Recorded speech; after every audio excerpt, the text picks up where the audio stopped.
So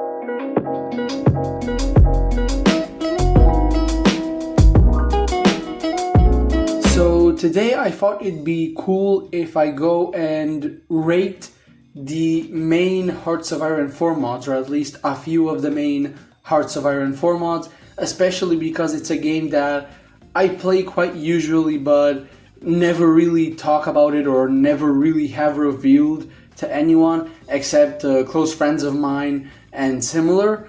And so, yeah, without further ado, let's get started with the very first mod, which is Kaiserreich.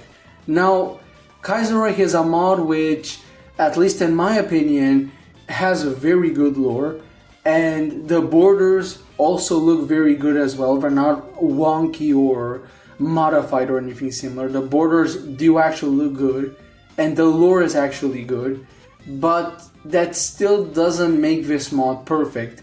I really do hate that you have to wait until the second Weltkrieg, as some countries, or even all countries if I'm not mistaken, until you can even justify on another country, let alone actually declare war on another country. Because, you know, as if it's not enough that you have the world tension limitation, now you also have this limitation as well. And you have to wait for God knows how long for the second Weltkrieg to start.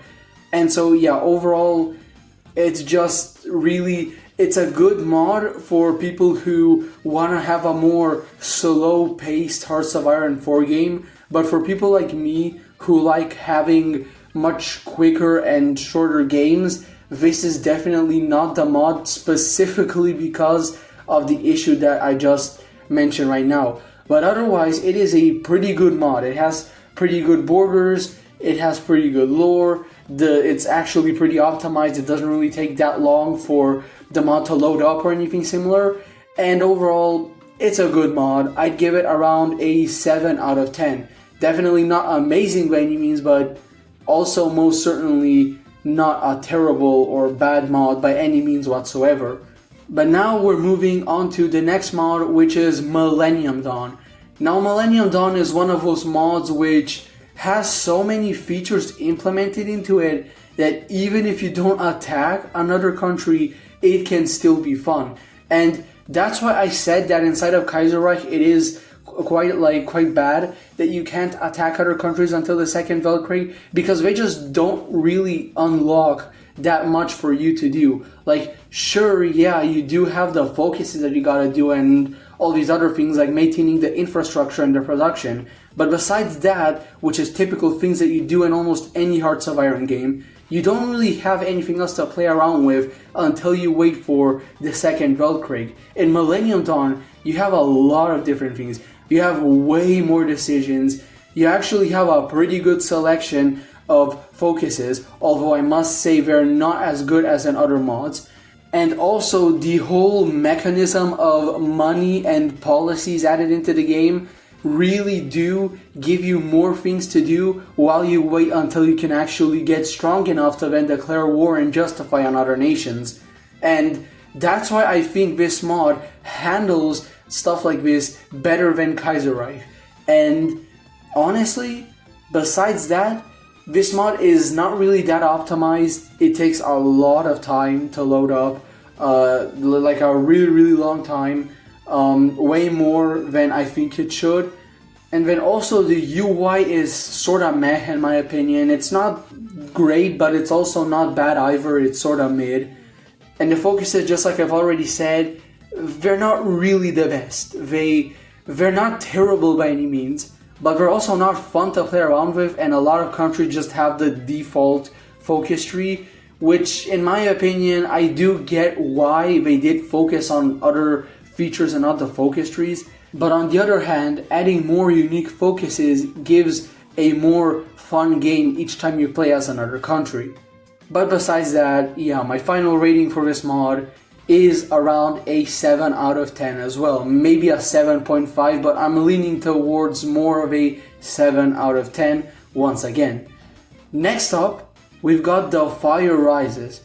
Now, this mod is quite unique in the fact that it tried to replicate, or it basically tried to play out in a year or set date that most other mods haven't really played around with, and that is the year 2020. And in my opinion, that's really good, because the closest that we've seen to a fully fledged mod that actually tries to experiment around with these newer years is Millennium Dawn, and even then you can only play from 2001 and from the year 2017. So yeah, this mod is unique in that regard. Otherwise, this mod is okay, I'd say. I feel like they could have done way more than just your typical World War III setting, and I really think they could have done something a lot more unique. But otherwise, the focus trees are actually really fun. The whole sort of representative and the whole sort of decisions system is also really good as well. And also, I really like the art style / UI. Now, it's not perfect. Like, for example, the main menu, it looks quite choppy and it doesn't really look that good. But otherwise, the UI is actually quite good in this game and quite unique from other mods, because it tends to use more vibrant colors and more harsh colors to the eyes, which I really do feel like is a nice change from all the bland colors that most mods tend to use.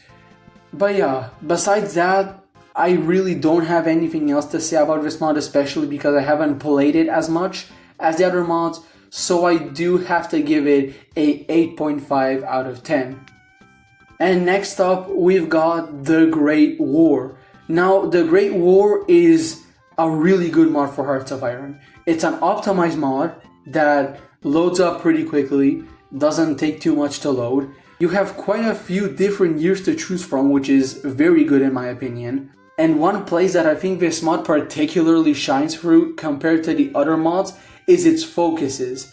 It takes full advantage of the World War I sort of based scenario, and it gives you almost all the different kinds of main paths that you want.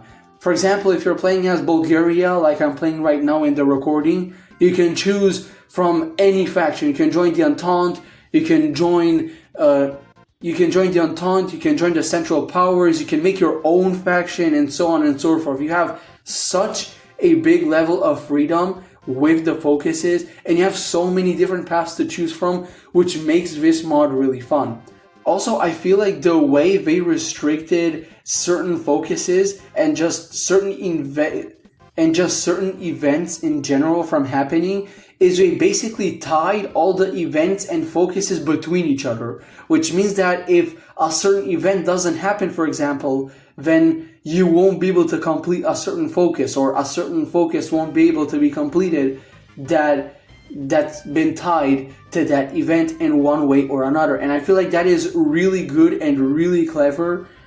And so yeah, one thing that this mod also shines through in particular compared to other mods as well is the music. The music is really good in this mod compared to most other mods for Hearts of Iron, and I really praise them for adding all these different kinds of typical mapper music and MacLeod's music, and then all these different kinds of military musics and whatnot. It's a nice pairing and a nice mix of music that's really, really good. And my final rating for this mod will have to most certainly be a 9 out of 10.